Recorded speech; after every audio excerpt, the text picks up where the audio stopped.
All right, welcome to session 3, ML Model Eval and Metrics. Today we're going to focus on probabilities and the way that we can manipulate our metrics based on probabilities. We touched on this a little bit last time when we started talking about thresholds and precision and recall and F1 score. We're going to be a little bit more explicit and definitive in this section and defining the ways that we can control our precision and recall, or at least the trade-offs that we can make in terms of how our model determines outcomes based on probabilities. And so that lends well to talk about the precision recall curve and the area under the curve, which are metrics that we can use to evaluate model performance across a set of thresholds. And then finally, at the end, just a side note about model calibration and some thoughts worth considering when you're actually serving model probabilities to an end user. You're not always serving model probabilities to an end user. Sometimes you're just giving them your outcome, your 1-0 apple banana pair, but there are perhaps some scenarios where you're serving the true deciles from your model to an end user, and model calibration is one way that you can do that in a thoughtful manner so that when they're interpreting 30% or 0.3 as a probability, it really represents 30% of the probabilities that you serve to them are 0.3. All right, so probabilistic models and ROC curves. Excuse me, while I just change the setup on my screen here so I can see the slides as well on the screen. So probability, I hope you guys know by now, but we haven't really taken a moment to formally define it. So we're going to do this real quick here before we talk about thresholds. In the context of statistics and machine learning, probability is the likelihood that an event will occur. It's our numerical measure that you've seen output from our models, where 0 indicates it's very unlikely, maybe an impossibility that the event will occur, and 1 indicates almost certainly that that event will occur. And probabilities that are closer to 1 have a higher degree of likelihood of occurring, and events that are closer to 0 have a lower likelihood of occurring. So we're all very familiar with the situation of a coin toss, and theoretically the probability of it landing heads up is 0.5, and the probability theoretically of it landing tails up is 0.5. So those are two equally likely outcomes. And in binary classification, the probability output from the model indicates the likelihood that that outcome would occur, the likelihood that an individual needs to follow up on a comment on a document, or the likelihood that this document is of this type of class.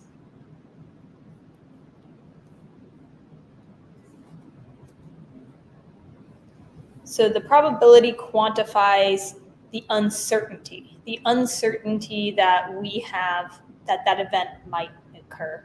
So it represents our degree of belief or our confidence that that event is actually going to occur. So it represents our degree of belief that that email is spam versus our degree of belief that that email is not spam, or a degree of belief that this individual has this diagnosis versus our degree of belief that the individual does not have that diagnosis. So we have several machine learning algorithms that you guys have worked with today so far that output probabilities. Logistic regression models the probability that a given input belongs to a particular class that uses the sigmoid function to transform our y equals mx plus b transformation in order to give us an output between 0 and 1, which we use to represent the likelihood or the probability that an outcome belongs to a particular class. Similarly, we can use random forests to represent a probability of an outcome belonging to a particular class by taking, you all know that random forests, we use the majority kind of authority approach. So whatever the majority says is the outcome. We can represent that as a percentage. We can represent that 60% of the trees have voted for one outcome versus 40% of the trees have voted for another outcome. And then we can translate that into a probability of 0.6 and 0.4. So what can we do with these probabilities? You know all of these things already. With that in mind, we can leverage something called a threshold. We can leverage a threshold to determine how we classify our output into 0 or 1, for example, based on that probability. So in binary classification, by default, we assign things that are greater than 0.5 to class 1 and things that are less than 0.5 to class 2, or class 0. However, that does not have to be the case. We can choose that threshold to be wherever we want. We can choose a threshold of 0.9, for example, so that we only classify things greater than 0.9 to class 1, and we only classify things less than 0.9 to less than or equal to 0.9 to class 0. If we did that, what would we be emphasizing in terms of the metrics that we've talked about?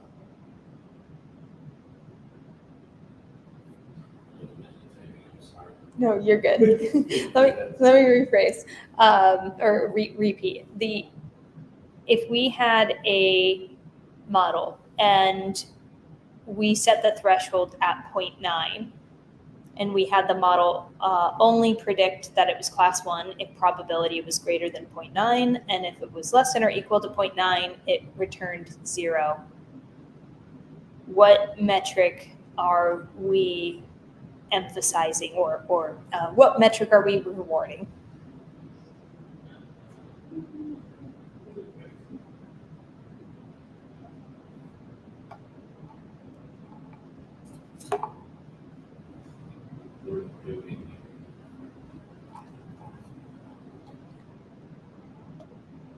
Precision.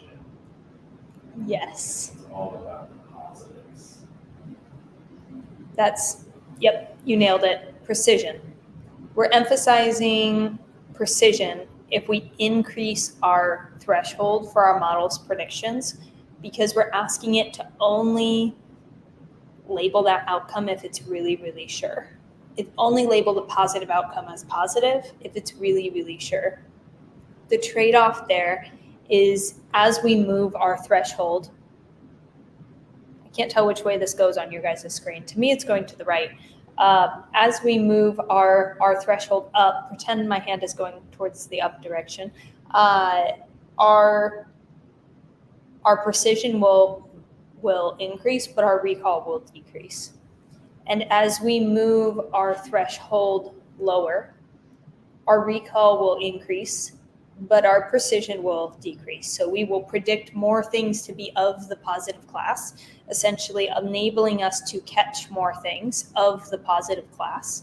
The trade-off there, however, is that we will be making more incorrect positive class predictions. So we will be saying individuals belong to the positive class, individuals have this disease outcome, when in fact we're saying a larger portion of them do, when in fact more of them do not.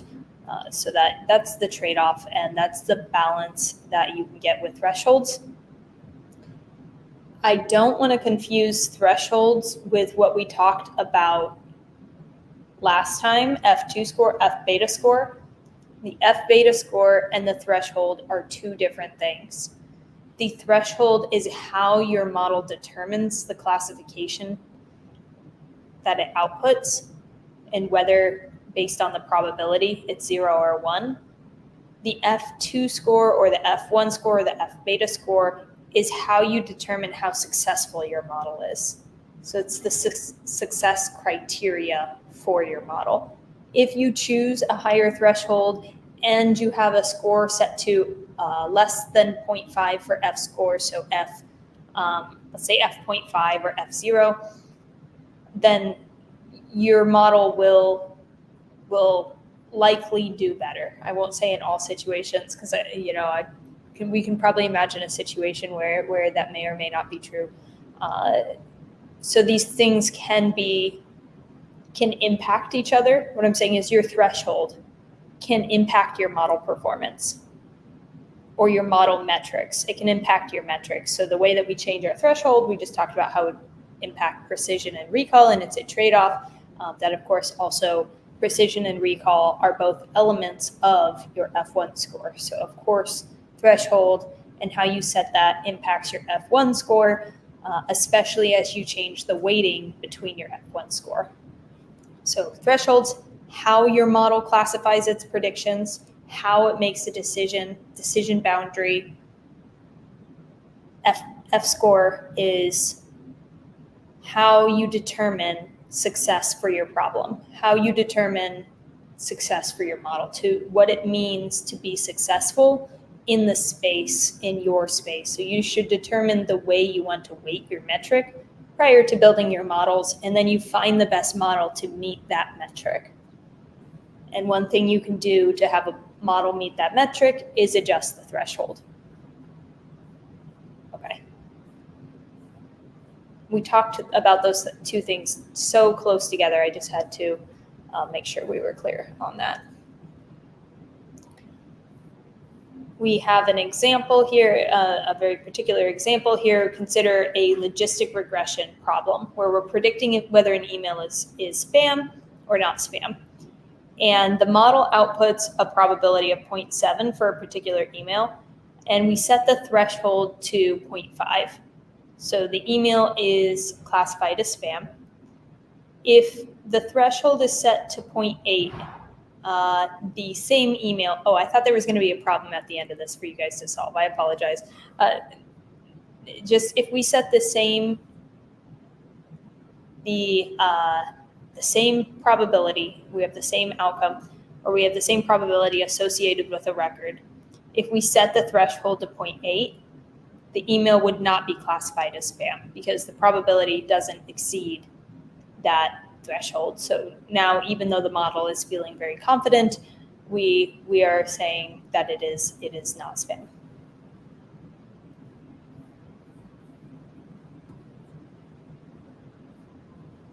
So this is an adjustable parameter. You can change it based on what you want the model to predict and the outcome from that is into your model predictions or your end use case. The other trade-off, just in addition to, as you move this slider, the adjustment between precision and recall, there's another adjustment to consider, and that is size of your predictions, population size. So as we move this slider up, this threshold slider, into 0.8, 0.9, and we get very high, where we're only saying things greater than 0.9 are one, class of one. The impact of doing that is that you will have a much smaller size of outcomes for one. So there are probably going to be very small instances in which your model is very confident in its probability prediction. And most of the time it might be around 0.5 or 0.6 or 0.7. And as you get up to 0.8 and 0.9, it's going to be really small.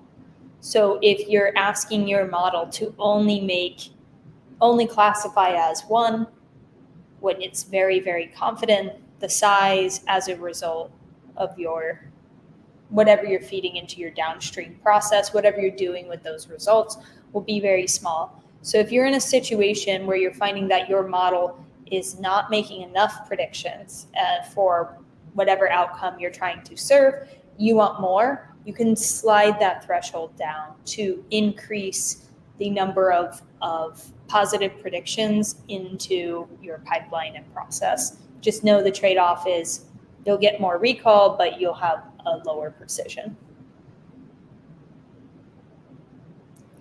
Okay, I think I have a breakout for you guys.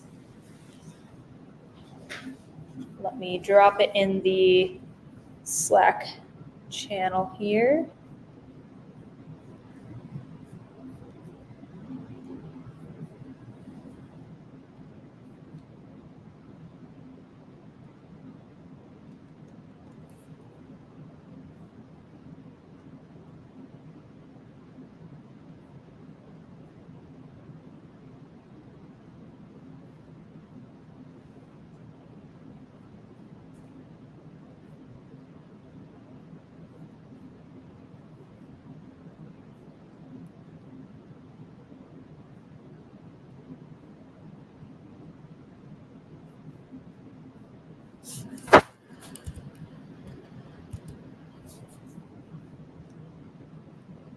Here it is.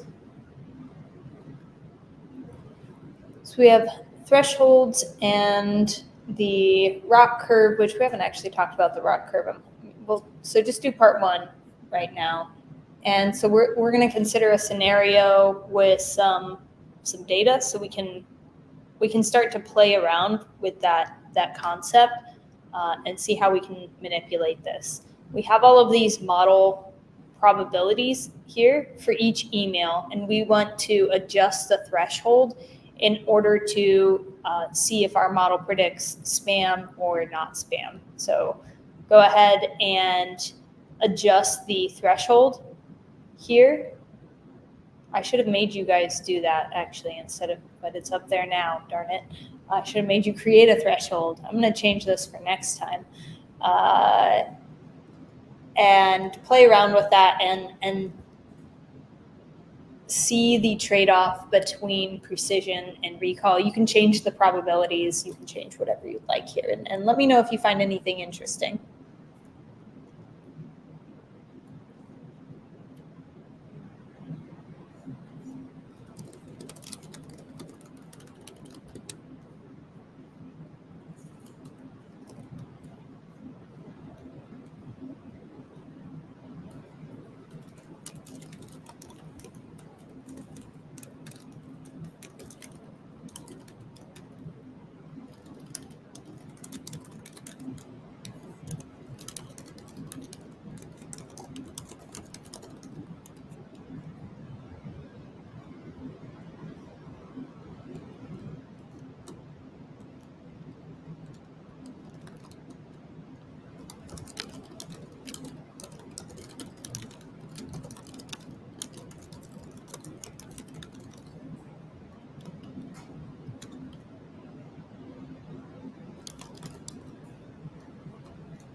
All right, I updated that for next time.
Okay, I have assignment 1 for you guys, so keep working on that, and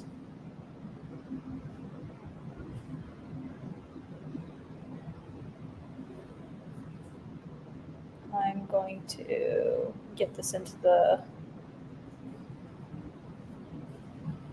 repo.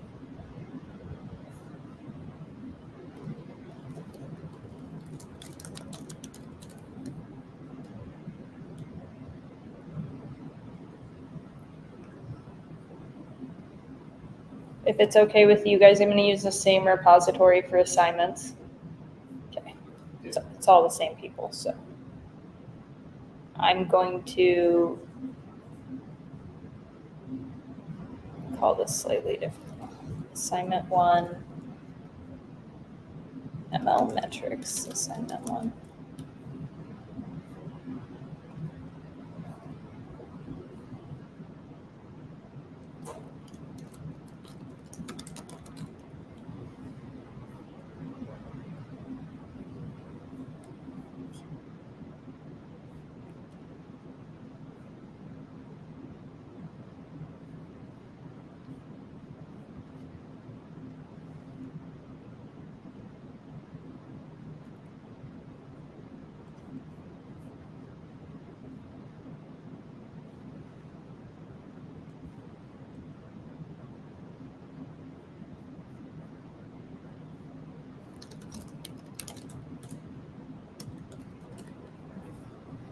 If you guys want, you can do exercise 2, though, even though we haven't talked about it.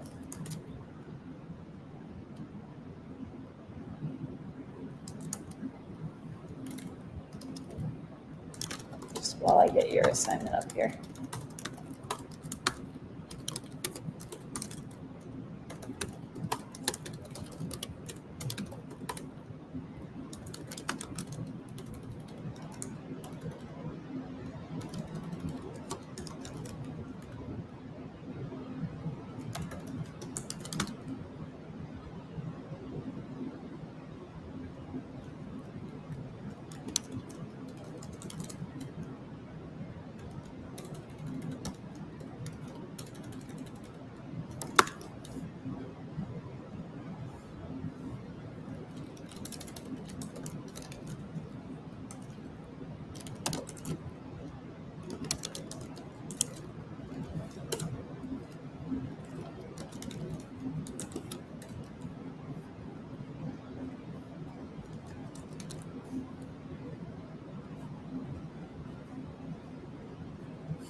Oops.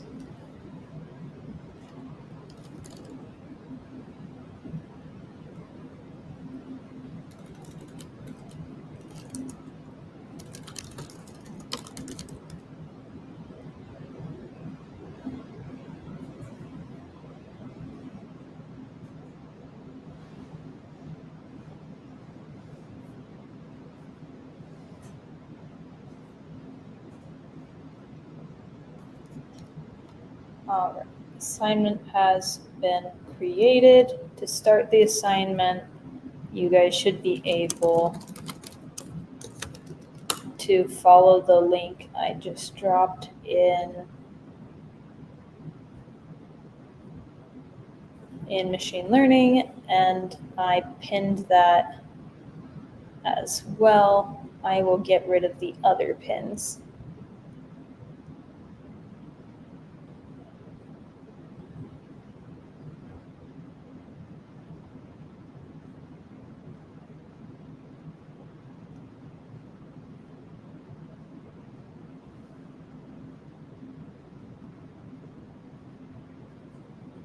Okay. Anything interesting that you guys found from the rock score, or I'm sorry, from the threshold? Yeah, my numbers. No, I did something broken. But as I no, I can't use it. Like I literally just ran it and then did it.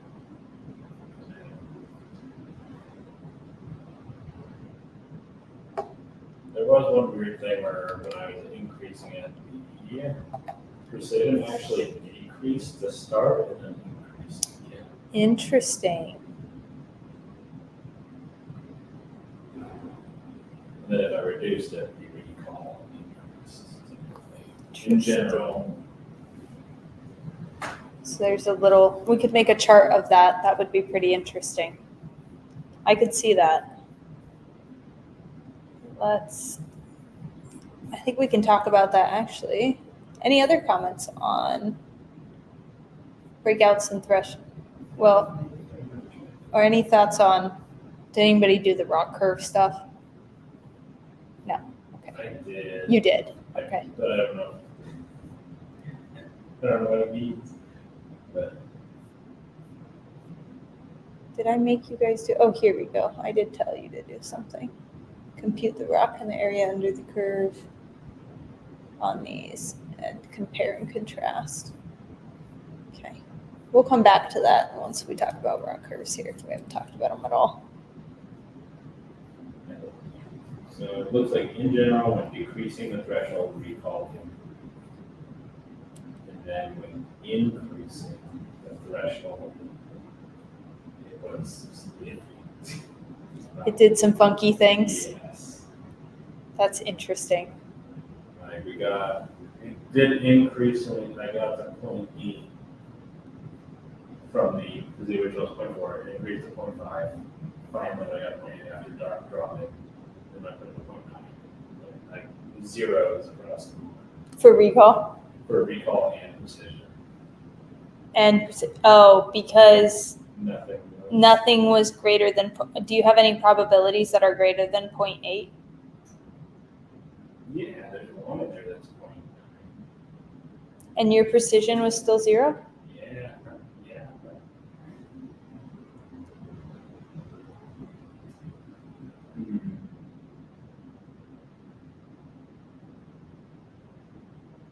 I would be curious about that.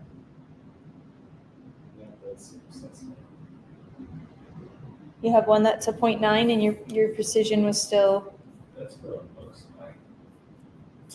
We're in for a level. Yeah, here you got a 0.9. No. Oh, but what was the true label for this class?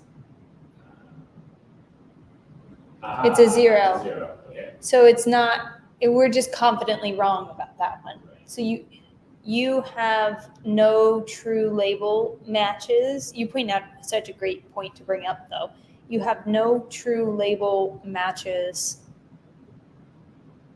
with probabilities above 0.8. So your precision will be 0. At some point, especially if you have a small sample size, you will just have a precision of 0. Once you get over a particular threshold, if there's no true outcomes matching high probabilities above that value.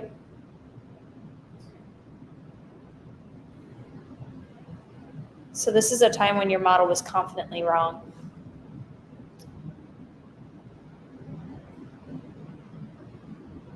I'm glad you said that.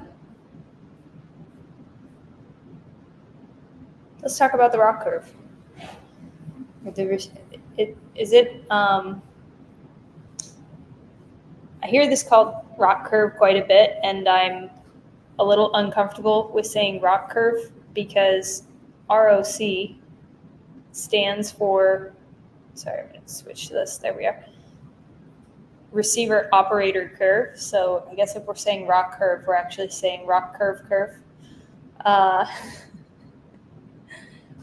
The rock. So the receiver operator curve is a representation of the model's performance across all of these different thresholds. Now that we've talked about a threshold, and now that we understand what a threshold is, we can use this plotting approach to plot what is the performance when we set the threshold to 0.1.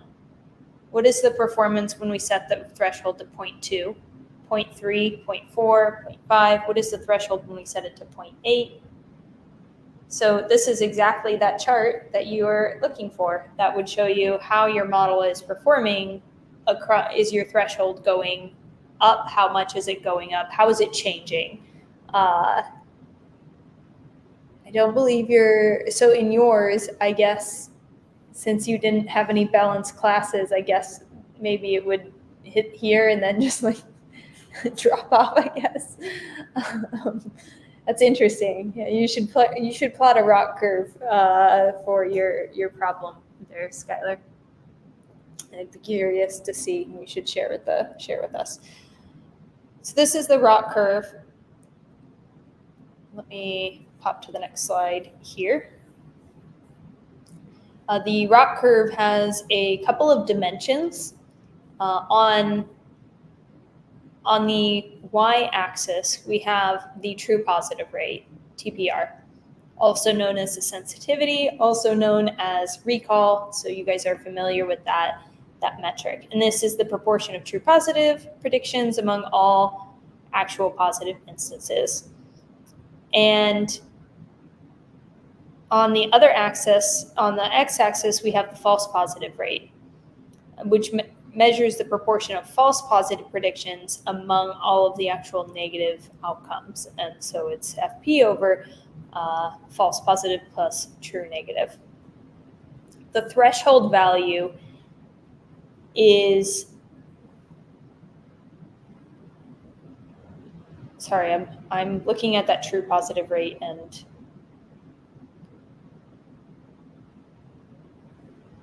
yeah, that's correct. Okay.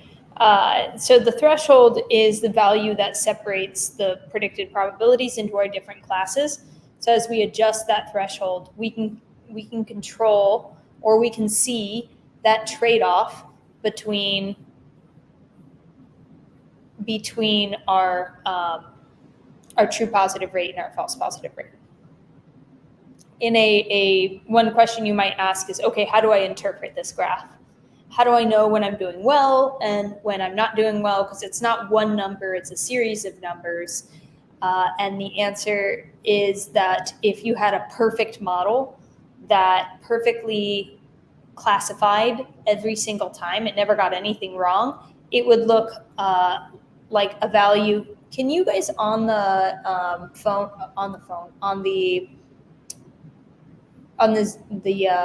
StreamYard, can you see my mouse, by the way? Or do I need to turn on a laser pointer? I'm going to check the chats. I see a yes. Okay, good. Okay, you see the mouse. Okay, I just wanted to make sure as I circled things that that was visible to you. So what it would look like if you had a perfect model is this line would go straight up, boom, hit one, and go straight over. So you would have this almost L shape, upside down L shape of a perfect classifier for the rock curve. Now that's never going to happen in reality. And if you do see that happen, you should be very suspicious and you should be extremely concerned. And you should have a very curious mind as to what manipulations might have happened in your data set to represent something like that. So kudos to you if that's the case. However, in reality, most of them will be something like this orange, green, or blue line. Blue would be fabulous. So blue is where we're doing really, really well. The green line is, representing there's maybe more trade-off. This orange line is perhaps something that needs some enhancement. And this red line here, it represents random. So you will likely not see a model that goes below the red line, is what I'm saying. You're only really ever looking at the upper left-hand half of the graph. If you have a model that goes below random, you just invert your model probabilities, because that's weird. But that will not happen. If it's below random, just flip it over, and it does well in the other direction.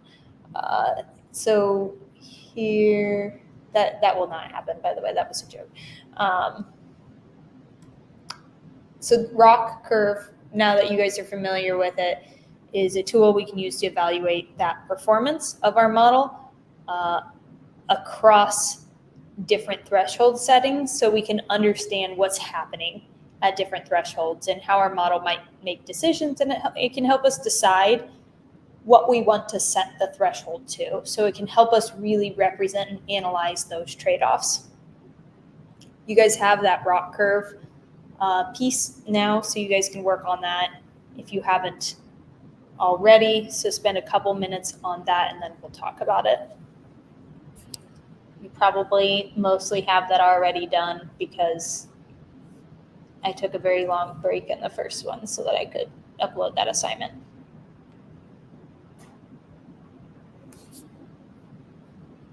So in this, we're going to generate some synthetic data. sklearn has this really cool function called make classification, where you can just make fake data. We can tell it that we want 1,000 samples and 20 features and 2 classes for our Y target variable. We can set a random seed here, and then it just makes that data for us, which is fabulous for things like this. So we're going to take that data and we're going to train, test, split it, and then we're going to train a logistic regression that outputs probabilities for our model into so we're going to fit that model. We're going to fit using our X train and our Y train. And then we're going to predict the probabilities. And we're going to compute the ROC and AOC, I guess, which we haven't talked about yet. And we're going to display that. So here we're going to predict the probabilities. Now this is returning the probabilities. So we're using model.predictproba. When you're working with sklearn and you're working with model objects that are capable of returning probabilities, they have 2 predict functions. They have model.predict and they have model.predictproba. And when you call model.predict, it's just going to return you the predicted class labels, so 0 or 1, and with a default threshold of 0.5. So based on 0.5, it's going to return you those class labels. If you actually call predictproba, you're going to get the true probabilities. Now what we're doing here is we're slicing this. Does anybody know why we're slicing? Gives you both probabilities of the positive class and negative. You got it, Skylar. So when oops, sorry about that. When we call predict here, when we call model.predictproba, oh, I have to run all these other cells. On your own computer, try this out, because I haven't run all these other cells. When you call model.predictproba, fine, there we are. What's going to happen is it will output 2 probabilities associated with each outcome, which I'm having trouble doing this right now. I don't want to, this is why you don't program on the fly. And one of those probabilities is associated with the outcome of the positive class, and the other is the probability associated with the outcome of the negative class. We, of course, don't need both probabilities, because 1 minus the other probability equals the first probability. So both of those probabilities sum to 1. When we add them both together, they equal 1. So we really only need 1 probability. Okay, I think I beat that to death. So we can calculate this ROC curve using this handy package from sklearn.metrics called ROC curve. and we can pass it Y tests, which are the true outcome labels. Remember in our test data set up here at head, we looked at true labels and predicted probabilities to look at that trade-off. And, oh, it's because I hadn't implemented that code, that's why.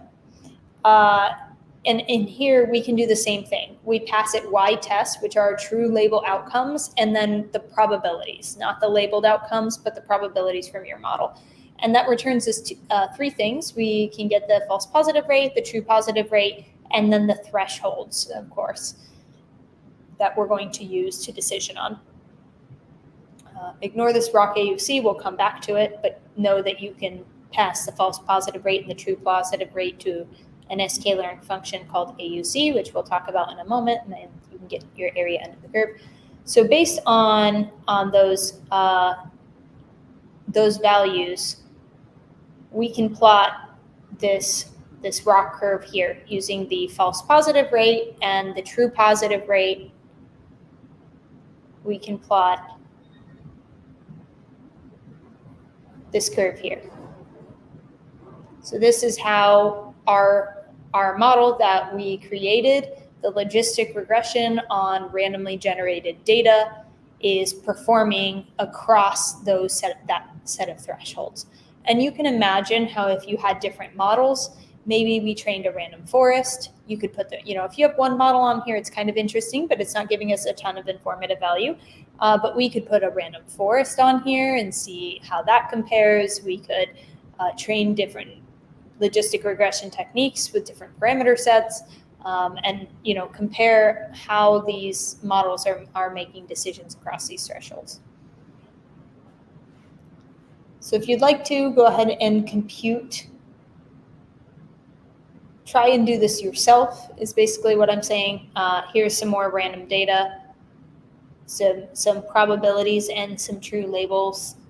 Try and compute that yourself. Maybe put it on, you probably can't put it on the same graph because it's different data set.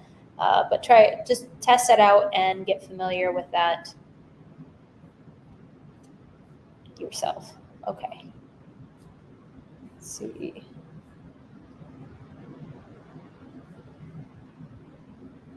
We're almost to AUC. We are at 6:57. We are actually going to take a short break here, come back in 10 minutes.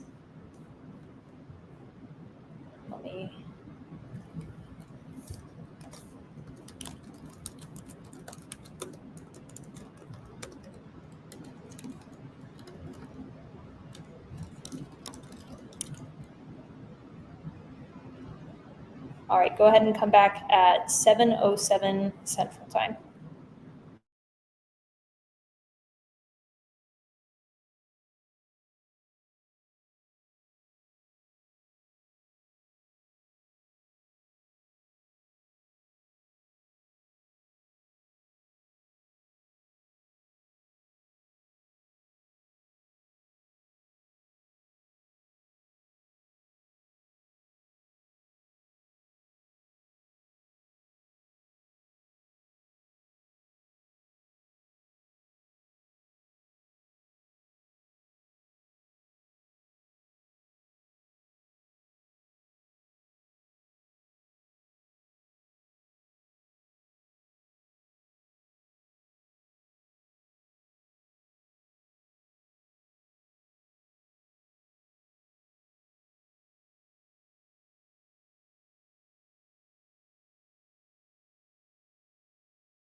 All right.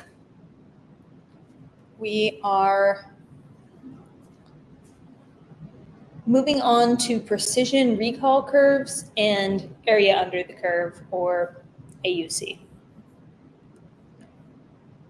You might have maybe kind of already jumped to this in your head. Well, what happens if we take that curve that we just created and calculate the area under that to get a number or metric from that? Can we use that as a one value metric of actually quantifying one model versus another model if we have a bunch of them plotted on this across this false positive rate and true positive rate axes?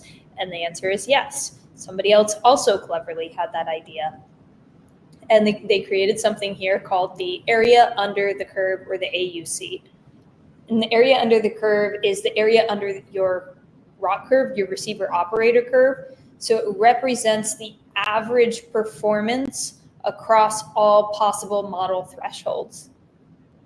The AUC is a value that ranges from 0 to 1, where 1 represents like better model performance and 0 would be probably not an outcome you would really have in real life.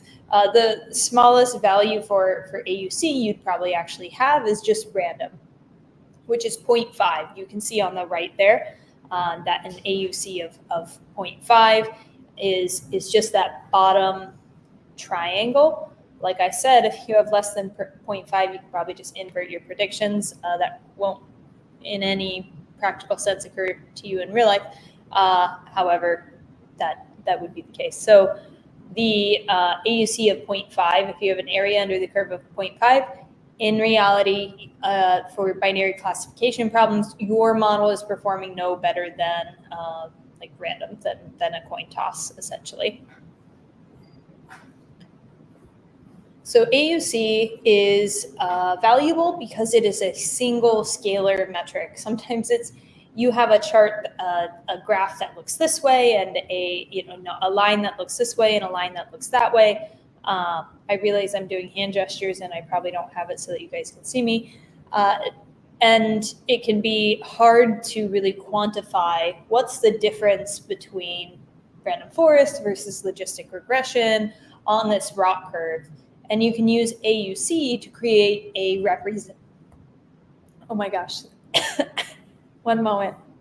I ate some trail mix, and one moment.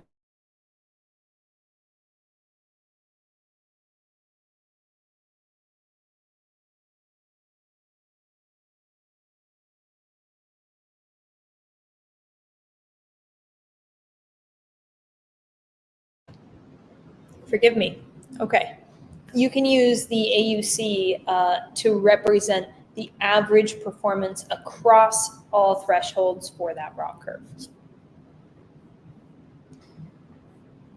Okay, I have a few other things to say, and I'm trying to find the right slide to squeeze those in for you guys. The way to interpret the AUC is, as I said, ranges from 0 to 1. Really kind of ranges from 0.5 to 1. 1 suggests a perfect classification performance, and 0.5 indicates that the model performs no better than random guessing. We said that.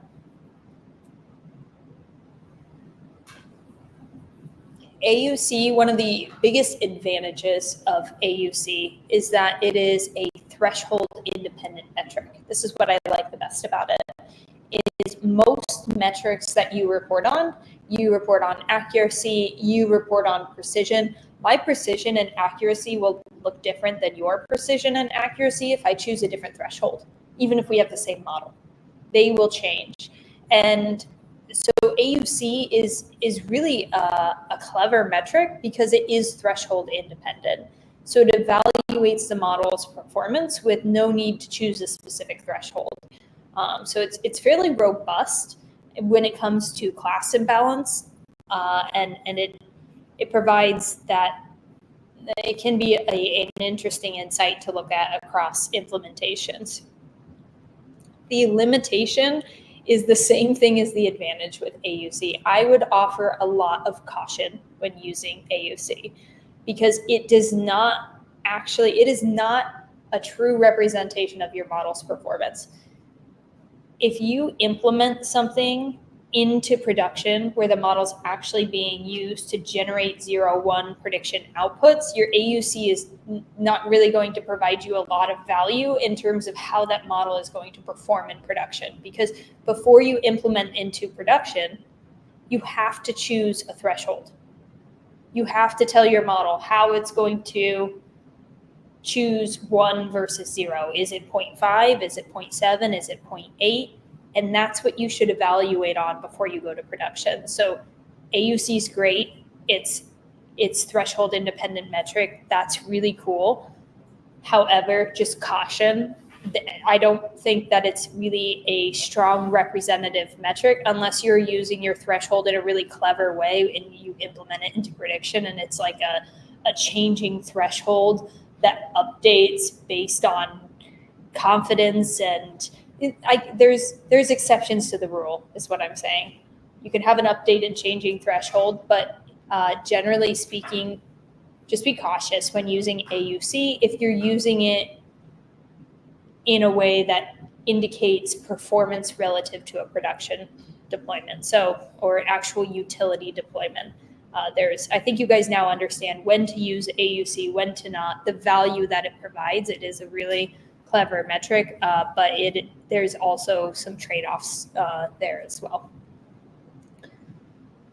So really useful. I think sort of the theme that you guys we're starting to build the foundations on is that there is no one metric that you should report on and it's the end-all be-all metric.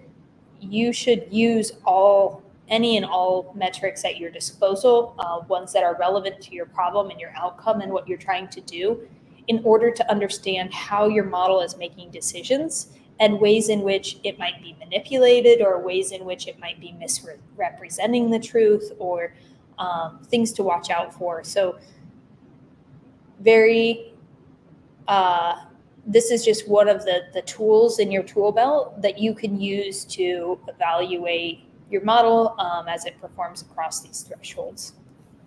I think I have another breakout for you guys.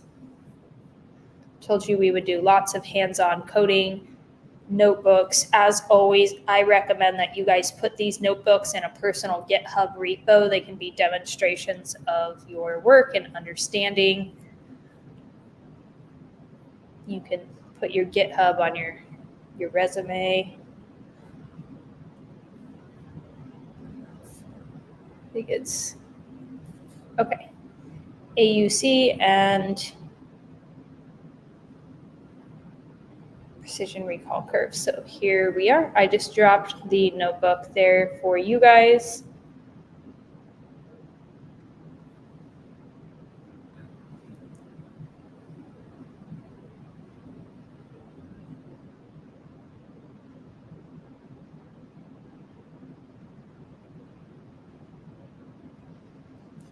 And I'm going to pull it up on the screen.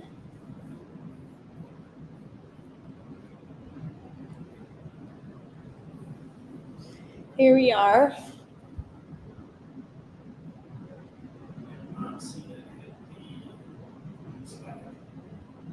Oh, did I put it in the wrong Slack channel? I may have. Give me one moment. It should,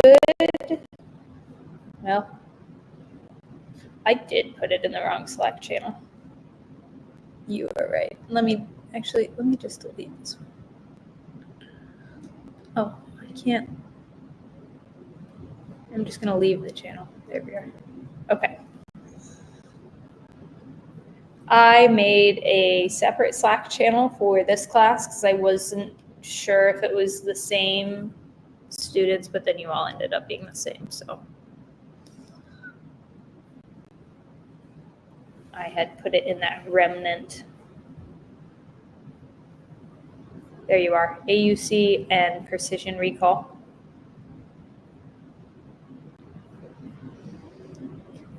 So in here we have, we worked with two models that produced very different rock curves. In this section, your goal is to calculate the AUC for each of these rock curves. I believe we already did this for you here, and it was kind of already in the other notebook. I should probably update that, so we're just doing it here. And you can see that this AUC produces an AUC of 0.9. So you are going to, I thought you were going to implement that here. And I'll take these out for next time, but what you were supposed to do is, I kind of wonder if this was the solution notebook that I just gave you guys and not the exercise, but that's okay.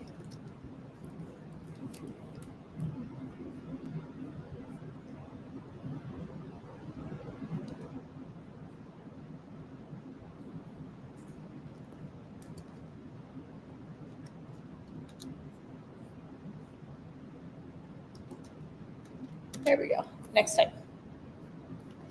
So this one, this is the AUC associated with that problem we talked about above. However, you can see what we did here is we just created some random probabilities and some random true labels. And we wanted to see what the AUC was with randomness. And this was the AUC generated from random labels.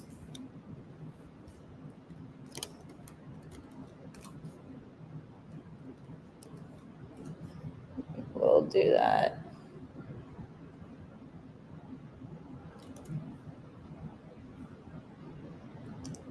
Next time. All right, so precision recall curve. Sorry, I didn't really have a breakout for you there. Precision recall curve, it looks like there actually is a substantial breakout for you here to plot those curves. Let's talk about what that is first.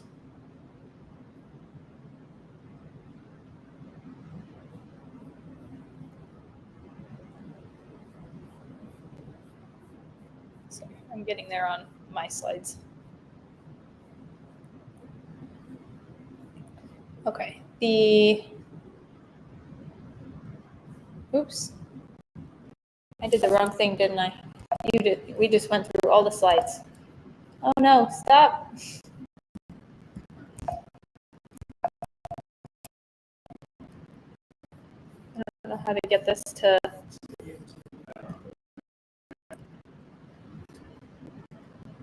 There we go. Sorry about that. You saw all those slides. Now you guys already know everything we're going to talk about. That's good. Okay. View.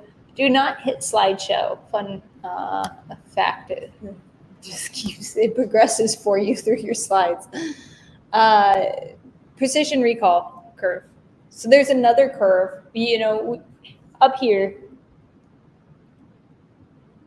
the other word I say a lot other than so, we were talking about this last time. If you had $1 every time I said the word so, you'd be very wealthy individuals, is somebody to hit a bell every time I say the word When we were looking at area under the curve, AUC, and when we were looking at rock curve, it was false positive rate and true positive rate. And we define those after probability.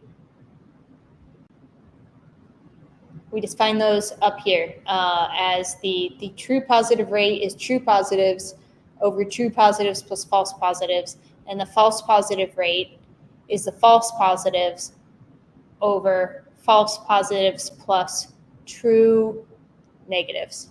Okay, that true negatives piece is important, because what we're going to look at now is another very natural question that I imagine probably popped up in your mind. Well, we just talked about precision and we just talked about recall and F1 score.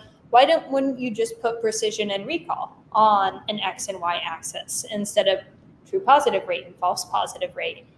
And then couldn't we just draw the trade-off between precision and recall across all those thresholds instead? We use precision and recall to calculate F1 score all the time. Absolutely, we certainly can. And that is a different type of plot, similar but different, called the precision recall curve, or the PR curve. And this is a graphical representation of the trade-off between precision and recall. So this codifies what we were talking about at the very beginning of class today, when we said, hey, if you move the threshold one direction, you get high precision but low recall. And if you move the threshold another direction, you get high recall. That's this bottom right corner. Great recall. It's at 1. But we have low precision, a precision of 0.5 in this case, in this scenario. So there is a trade-off between precision and recall. And this plot also just looks a little bit different. Notice that we go this way instead of this way, because this is plotted 0 to 1 in this direction, and this is 0 to 1 in this direction. So it's slightly different. It looks different. Let's put them side by side so we can get comfortable with this. 1 second, I think I heard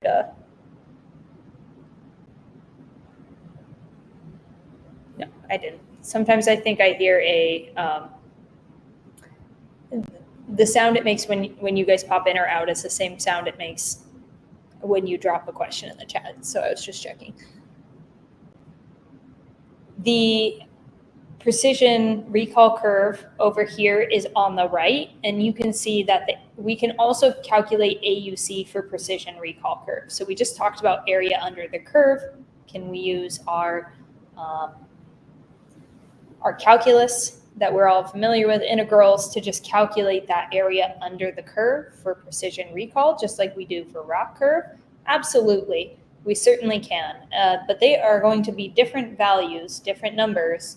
And, you know, if we look at the same data, the same plot, the AUC value is 0.930 under that rock curve when we're comparing true positive rate and false positive rate, whereas the precision recall curve, because they are trade-offs of each other, because they are inverse operations, when one goes to 1, the other goes to 0, and when one goes to 1, the other also goes to 0. It's going to look different here, and our AUC for that chart on the right is actually 0.591. I think a fun exercise, which I should have put in assignment 1, maybe I'll just make a little in-betweener assignment 2, would be to assess random guessing across all these metrics. So create a random guesser. I think I am going to make this an assignment. And maybe I'll make it towards the end so you guys can do it for all of your metrics. And evaluate what randomness looks and feels like across AUC, across precision recall, across randomness, across accuracy, etc. So the precision recall, you kind of want it to look the reverse of the ROC, like you technically want it to be in the corner top right as much as possible? Yeah. Okay. Yep. If you, let me move my mouse.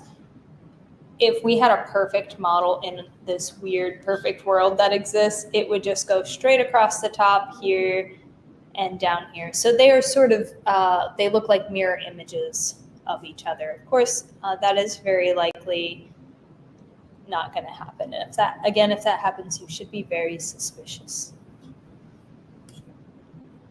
Because as we remember from our first class, all models are wrong, but some are useful, George Box. And we can expect these models to be wrong a proportion of the time. That's a very reasonable thing. Our metrics help us quantify how much that is and how much to expect when we implement something into production so that we're not surprised by that.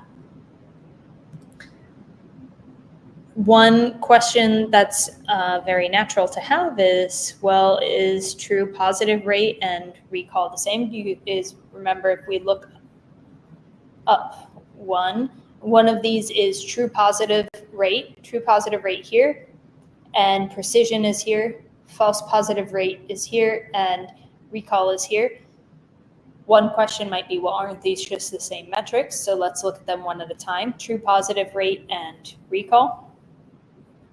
Sorry, I have to switch back and forth between computers here. Is true positive rate the same as recall? Well, true positive rate is indeed the same thing as recall. Both refer to the proportion of true positives among all positive predictions in the instance of binary classification.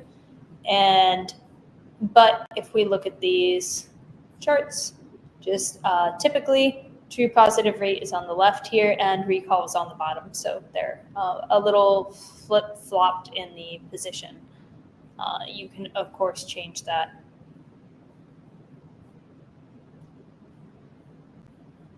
Let me go to the next slide. There we go. Is false positive rate, so next question might be, is false positive rate the same thing as precision? This is where the charts differ, and this is why they don't look exactly the same, just in addition to recall being put into a different position, a different axis on the other chart. The false positive rate and precision are not the same thing. They measure different aspects of the performance. So as we know with precision, this one on the bottom here, this is the true positives over the true positives plus the false positives. So all the times that we predicted positives, all the P's, all the positives in our data set, how many were true and how many were false? The false positive rate, on the other hand, considers true negatives. Remember that true negative piece. This whole time, up until this point, we've talked about ignoring true negatives and that we don't really care about true negatives. And I said they're not important. And then the individual that sits here, April, this one's for you. I saw you join. Here is your true negative performance, that metric that actually considers true negative, and that's our false positive rate. And so that is one of the dimensions on our ROC curve, our receiver operator curve. This false positive rate does consider true negatives in the calculation, and that is what's used to calculate area under the curve, area under the ROC curve. Usually if you're calculating area under the curve, say which curve it is, because both of these are used. So typically it might be assumed you're saying ROC, but just say area under AUC-PR or say AUC-ROC. So AUC ROC or AUC precision recall. All right, what's the difference? When do we use one? When do we use the other? Which one is more appropriate? They're both useful, and there's really no reason why you can't look at both. However, the receiver operator curve is generally used to help you identify both of them can be used to help you identify the right probability threshold that you're trying to predict for your model. The precision recall curve is something that you should use if you have a lot of class imbalance, though. So if you're dealing with fraud, if you're dealing with spam, if you're dealing with something that is heavily class imbalanced, the precision recall curve is going to help you choose a threshold for heavy class imbalance problems a little better. So that's where I've seen it really emphasized and used more strongly, as opposed to the receiver operator curve. The ROC curve, it's definitely generally applicable. It doesn't give you quite the granularity of the exact trade-off between precision and recall. So there's no reason really to not look at both. You can certainly look at both. Class imbalance, I lean towards PR curve. We have a breakout session now. I think we can do the second half of that notebook. go ahead on this one. I don't think I didn't give you import statements for everything, but you guys saw the patterns up above. You see that we're typically just leveraging sklearn, so there could probably be a package in sklearn to help you do this. Just try to search the internet and implement a precision recall curve. I think I actually implemented these already, so you'll sort of know if you're thumb in the air correct, if it matches these here as well. And then implement your precision recall curve for our random model. And let's just look at what a PR curve looks like for random, just for fun. Since we talked about what a PR curve looks like for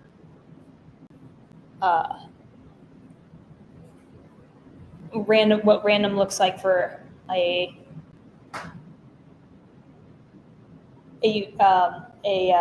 oh man, we talked about what random looks like for what's the other curve? Rock curve. One of the two. This is why I have a coffee. We talked about what random looks like for a rock curve. We didn't talk about what random looks like for a PR curve, but I wanted to show you guys that you can easily simulate that with data and see what random looks and feels like. Okay, spend a couple minutes on that.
just so you guys know, Skylar asked a really good question. I'm here.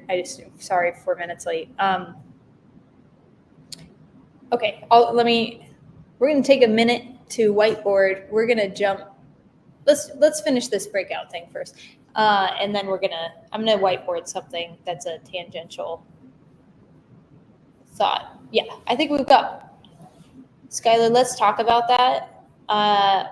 Let's finish this notebook. I think we have like 3 slides on model calibration. It's just, I'm going to say, this is something interesting to be aware of. That's all we're gonna do. And then let's talk about that.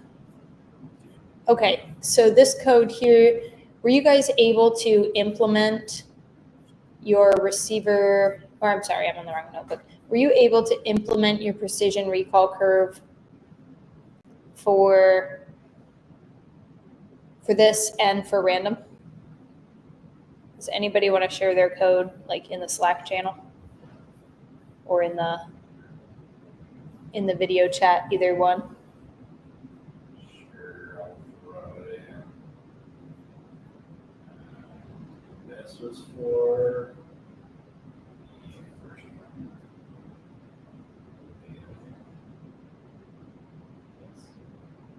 I guess I don't know if you already know the package.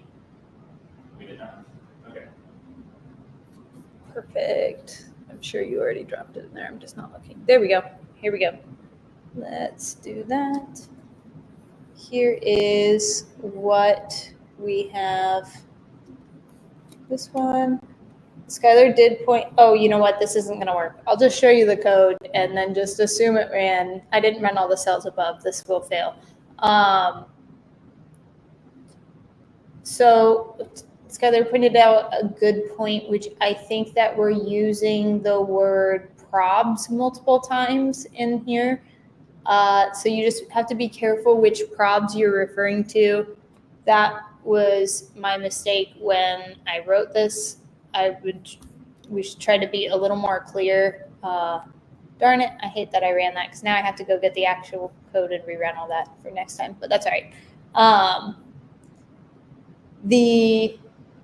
So make sure that you're actually using the right probs when you create each of these and you're not using the same probs variable. Furthermore, as you guys work on these assignments, if you want to do extra work because your lives aren't busy enough, I have actually started uploading all of the exercises that we've done into that same repo that you guys are familiar with, Emily Bradley Intro to Machine Learning 2024. So go ahead and if you would like to make a change you can download that notebook.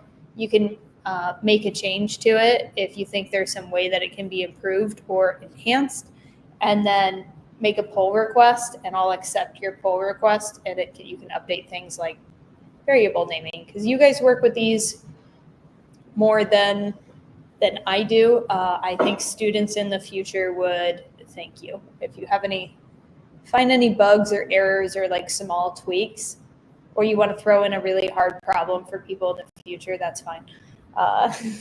Perfect. Okay, looks good.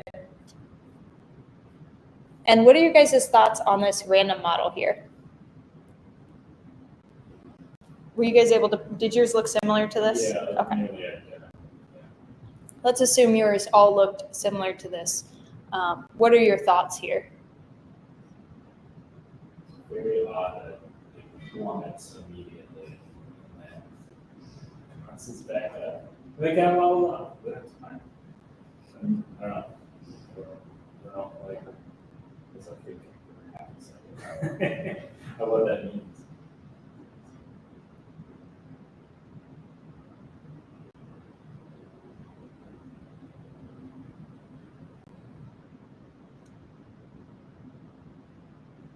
When it's completely random, our precision will be 100%.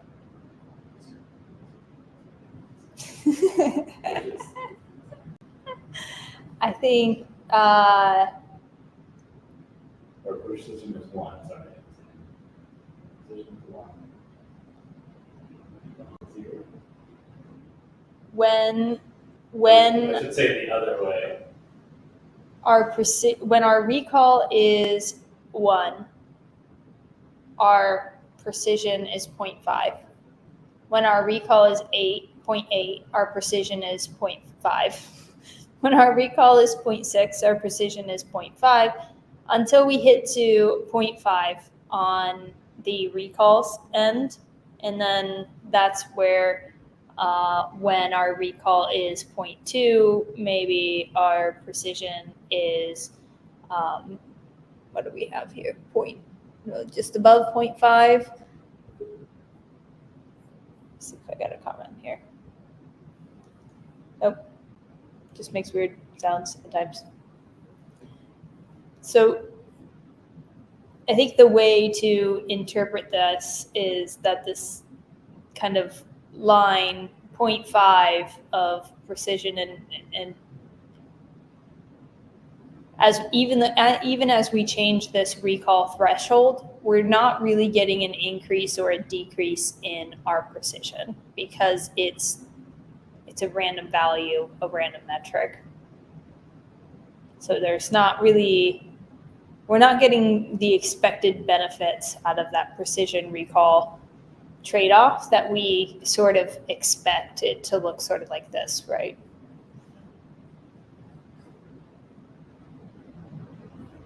Okay, I don't know if I explained that well, but I don't know if this explains it well, if the chart maps it well. It's interesting.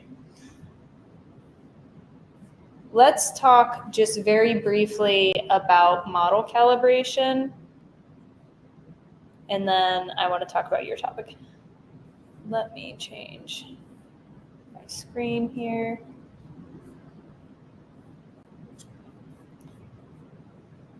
Okay. When we've addressed this, I think a couple times verbally, but this is the first time I actually put it on a slide for you guys. When you're in a situation where your users actually want to see the probability output from your model, the 0.1, 0.2, 0.3, and you want to serve that to your users, be careful with that, only because people come with their own preconceived understandings of the world based on their experiences. And in all likelihood, when they see a value that is 0.3, when they see a value that is 0.7, in their head, they're going to interpret that as a 30% likelihood that something is going to occur, a 30% probability. And when they interpret it that way, they're going to assume that means that if they see 10 of these instances, that three of those 10 instances with it will occur if they see something with a 0.3. I described that poorly. They expect that when they see a 0.3 probability, that 30% of the outcomes fall under as 0.3 and less.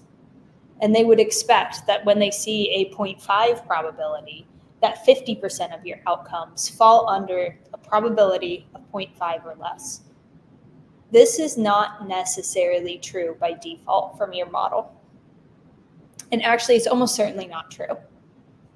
When your model creates its probability predictions, as we've already seen with some of the charts that we plotted, it's usually going to be really hesitant to say something is 99.9, and it's going to be really hesitant to say something is 0.111. And so I would recommend, in a situation where you are serving probabilities as an interface, we don't need to talk about that, where you are serving probabilities as an interface to calibrate your model probabilities. Sorry, my slides are not matching what I thought I was going to be talking about on here. Oh.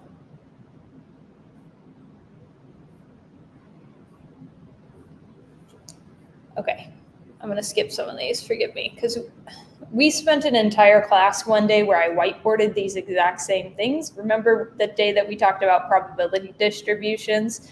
Here are my slide representations of that. I should have been a more patient person talking about probabilities, but that's fine. So here's a reminder.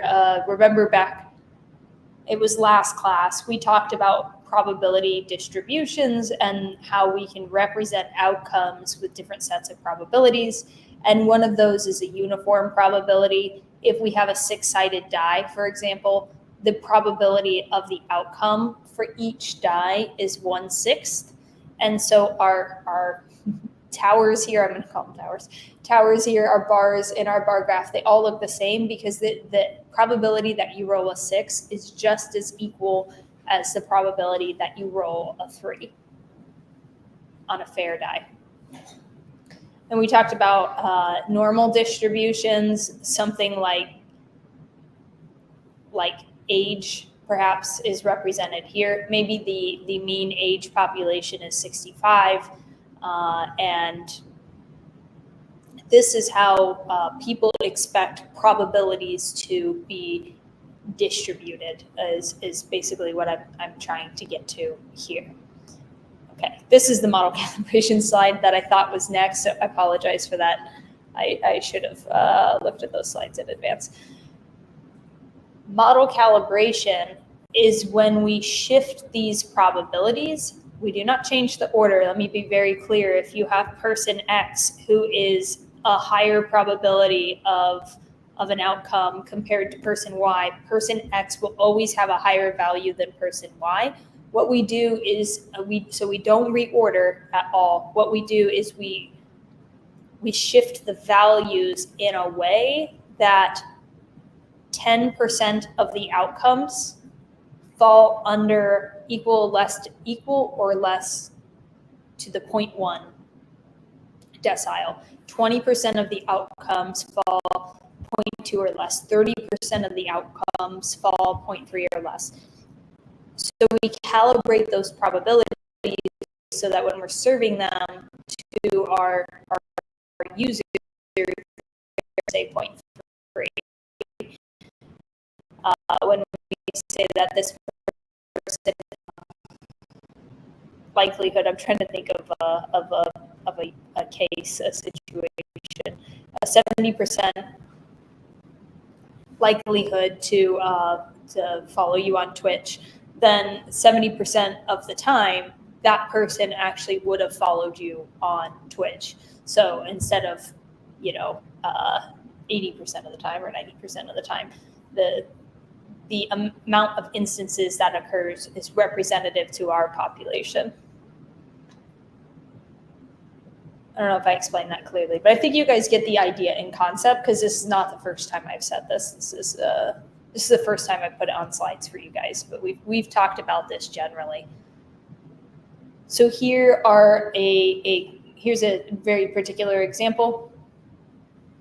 We have these predicted scores, for example, where you can see that a lot of times the model is putting a large number of probabilities in that 0.2, 0.3 range. And it's also putting a large number of probabilities in that 0.8 range. And it's really missing, it's undervaluing some of these in the end. And then you can see there's actually this is very common. There are no probabilities all the way down to 0.0 and no probabilities close to that 0.1. About 0.85 is as high as our model probability. Our model never predicts a probability greater than 0.85, and our model never predicts a probability less than 0.2. So we could, and you'll see that very often because models don't want to be overconfident. They're not really sure. And this is really an outcome of the metrics that we use to reward in penalized models. So log loss, we talked about that one. Log loss as a metric penalizes confidently wrong predictions. So if I was a log loss metric, I would absolutely not make extreme predictions. There's not very much value to doing that. You only get penalized if you make really extreme probability predictions. And so a lot of times we'll end up with distributions like this, and that may not represent what people are expecting to see in reality. And so one thing that we can do is we can push those records, again, not changing the order, but push that distribution so that it is something called a uniform distribution, which is why I had those slides earlier. So that each of these bars are equal to each other, so that the number of people that are in each probability decile, 0.1, 0.2, 0.3, are the same. And if you do that, then if you look at all the people that are 0.6 and below, that's 60% of your population fall in the 0.6 decile and below. It just helps us represent our probabilities. It doesn't change the outcome of the model predictions, except from a threshold perspective, if you use a threshold, but you would just change, you are in control of all such things. It's really just an ordering of information to appease our human minds and their expectations of what numbers mean when we see them. Okay, does that make sense? Cool. There are lots of packages to do that. Scalar and et cetera. This is not a challenging thing to find by any means, so I don't have an exercise for it. And it doesn't really change the performance of your model unless you do it unwittingly. So I don't have any exercises or breakouts on this one. So I guess the piece to take away here is that a well-calibrated model, you can say, well, my model is well-calibrated, or by default, my model is well-calibrated, even though I didn't perform calibration. Well-calibrated just means the probabilities represent true probabilities, so 20% of the time, 30% of the time. It represents the actual percentage occurrence rate. You can do this a lot of different ways. So all this one says.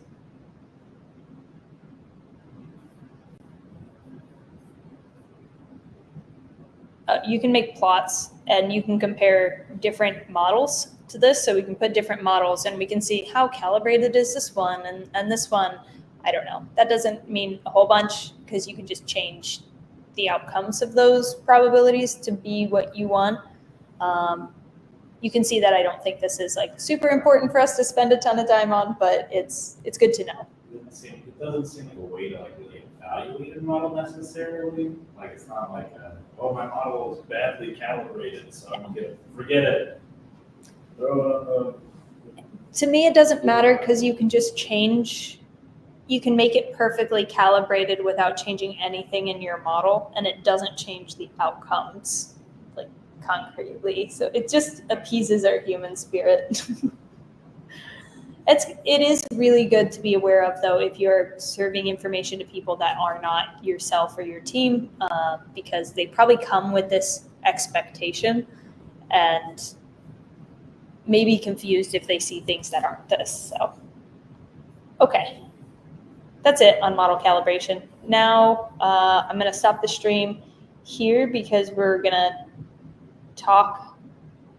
Yes, I was pausing to think if I would stop the stream or not. I am going to stop the stream here, and then we're going to do a bit of discussion on some evaluation of unsupervised learning. Actually, let me see if that's because Skylar had a relevant question. I'm just making sure that we are not going to cover that very particular thing later.